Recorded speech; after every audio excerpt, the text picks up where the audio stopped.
जय हिंद दोस्तों, स्वागत है आपका फिर से एक नए वीडियो में।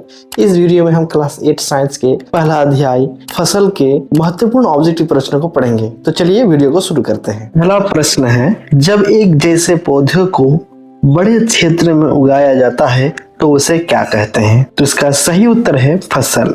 अगला प्रश्न, धान, मक्का और कपास किस प्रकार की फसलों के उदाहरण हैं? इसका सही उत्तर है खरीफ फसल।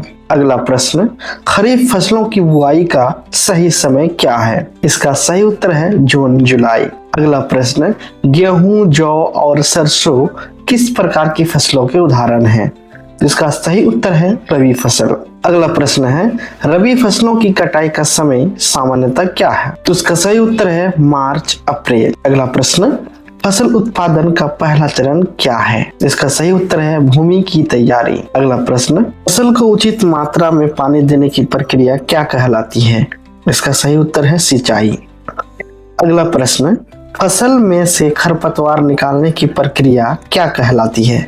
इसका सही उत्तर है निराई गुड़ाई। अगला प्रश्न, बीज बोने के लिए उपयोग किया जाने वाला कृषि यंत्र कौन सा है?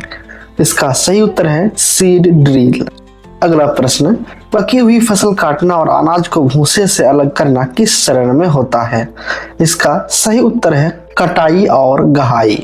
अगला प्रश्न, खाद का मुख्य स्रोत क्या है? इसका सही उत्तर है प्राकृतिक, पशु और वनस्पति अवशिष्ट।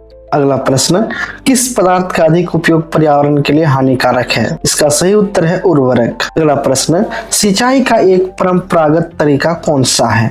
इसका सही उत्तर है रहट। अगला प्रश्न, निम्नलिखित में से कौन सा सिंचाई का आधुनिक तरीका है? इसका सही उत्तर है स्प्रिंकल सिंचाई। अगला प्रश्न, खरपतवार नाशक का एक उदाहरण कौन सा है? इसका सही उत्तर है 2,4-D। अगला प्रश्न, दूध, मांस और अंडे और ऊन के लिए पशुओं को पालना क्या कहलाता है? इसका सही उत्तर है पशुपालन। अगला प्रश्न, शहद और मोम प्राप्त करने के लिए मधुमक्खियां पालन क्या कहलाता है? इसका सही उत्तर है मधुमक्खी पालन। अगला प्रश्न, संवर्धित मत्स्य पालन किससे संबंधित है? इसका सही उत्तर है मछली पालन।